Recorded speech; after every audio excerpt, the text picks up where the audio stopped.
Well, let's take you back to the COSATU March, where Moloko Moloto is based right now. Moloko, once again, good to have you back. What is happening from where you stand? Well, from where we're standing, the marchers have left the COSATU headquarters. They have made their way to the offices of the South African Human Rights Commission and South African Local Government Association. This is where they are going to hand over a memorandum of their grievances. And I'm told that from here they will then proceed to the offices of the Labour Department, and then they will go to Johannesburg City Centre to hand over another memorandum to the office of Gauteng Premier Panyaza Lesotho. But of course, Tumelo, as you have heard earlier when we were speaking to the leaders of COSATU, a pertinent question is, since they are in an alliance with the governing party, the African National Congress, what is the need? Why should they hit the streets? Because they have access to the leaders of government, people who are driving government policy or public policy. And you get a sense that they simply are not being taken seriously. This is why they also keep talking about the need to reconfigure the alliance. They are talking of the reporting line. They don't seem to be happy, seemingly, that those who are in government are only accountable to the ANC. But it is the ANC that contested the elections. Yes, they supported it during the election time. But the question is, how long will they continue to complain about issues they are unhappy with? Moloko, if I may just jump in there. I mean, earlier on, when you were speaking to, some of those who are currently protesting there, it's not just COSATU, right, that's joining in the march. It's also its affiliate members, the likes of Dinosa and Saktu, I know, also joining in, even present in KwaZulu-Natal. What are their grievances as affiliates to COSATU? Well, they are raising a whole number of issues. The issue of the rising gender-based violence, the issue of the state of the economy.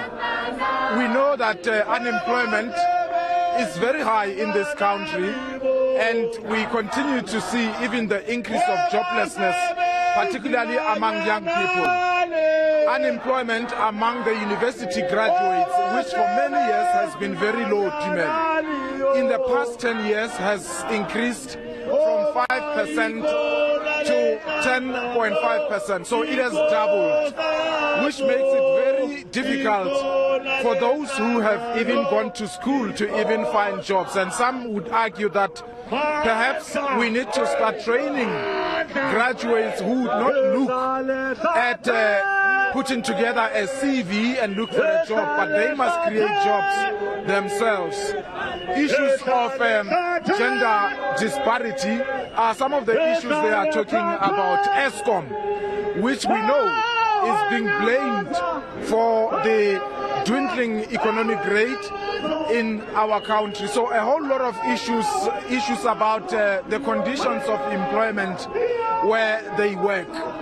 And obviously, maybe let's try to speak to young people. Oh, she's leaving. I wanted to engage young people in the main who are part of this march. Sir, thank you so much for your time.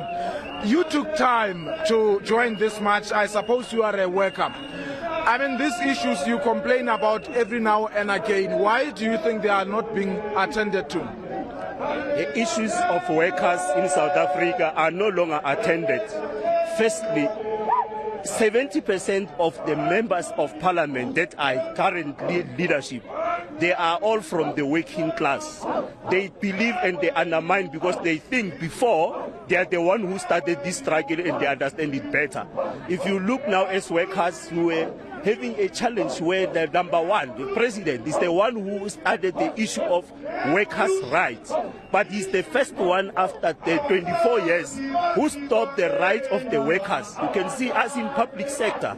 I'm a leader of the nurses of South here in Gauteng. You find that the bargaining rights of the workers of public service has been stopped because they run to the constitution because they know what is inside the very same organized labor. They understand everything. When they undermine, they know we cannot run to the court because we are the workers, we don't have money. So the challenges today, they are created by the very same leadership that we are having, because in COSATU, we said we are swelling the ranks. By swelling the ranks, we were just parachuting the people who now believe there is nothing that we can do. Let me tell you what some of the people who are listening to you might be thinking. Yes. They know that this is not the first march. There has been many similar marches.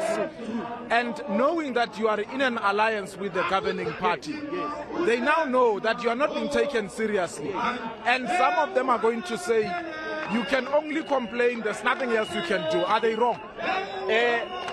Public might not be wrong by saying that. But internally, as we are also the participant and the leadership, we do understand this. This is the same thing that we must do, that is the rights of the workers. We need to be on the street so that they will understand and they will see us to say they are not doing enough for us as the leadership. And we cannot sit because we are in alliance. We are in alliance politically so, but the hunger and the struggle of the workers is still there. So we will continue to be on the street. We will continue to do the same things that workers must do. Is to be in the street, is to strike, is to fight in the bargaining council. I suppose that you are raising this not only for you as the working class, but also for the unemployed. With so many people who are jobless, who possibly would agree that something needs to change. Looking at the number of people who have come to attend this march, why do you think you did not enjoy so much support of people who ordinarily ought to be here with you? Public or people now are no longer working. Those who are working now, because I'm still saying those who are managing us, that we are talking about the parliamentarians, they also have the red tapes where even the workers that got the small job that they have, they are still intimidated in the sense that if they come to the events like this, they might lose jobs again. But what I'm saying is, the high unemployment that we see now is because there is no longer that thing from the leaders that we have in parliament, specifically in parliament. So we are saying to the public, we are here, and even tomorrow, they must never fear, because when you are living in life, you need to fight for what is your right. All right, thank you so much. If you still have time, I just, all right, they are talking, maybe let's listen to them as they present their memorandum of grievances. Our memorandum.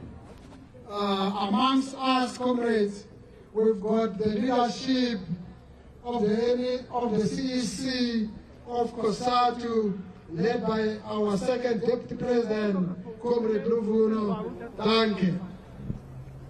We've got Moloko Moloto from SAC to Textile, the first deputy president of Textile.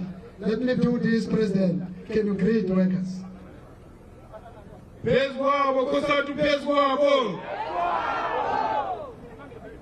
Moloko Moloto.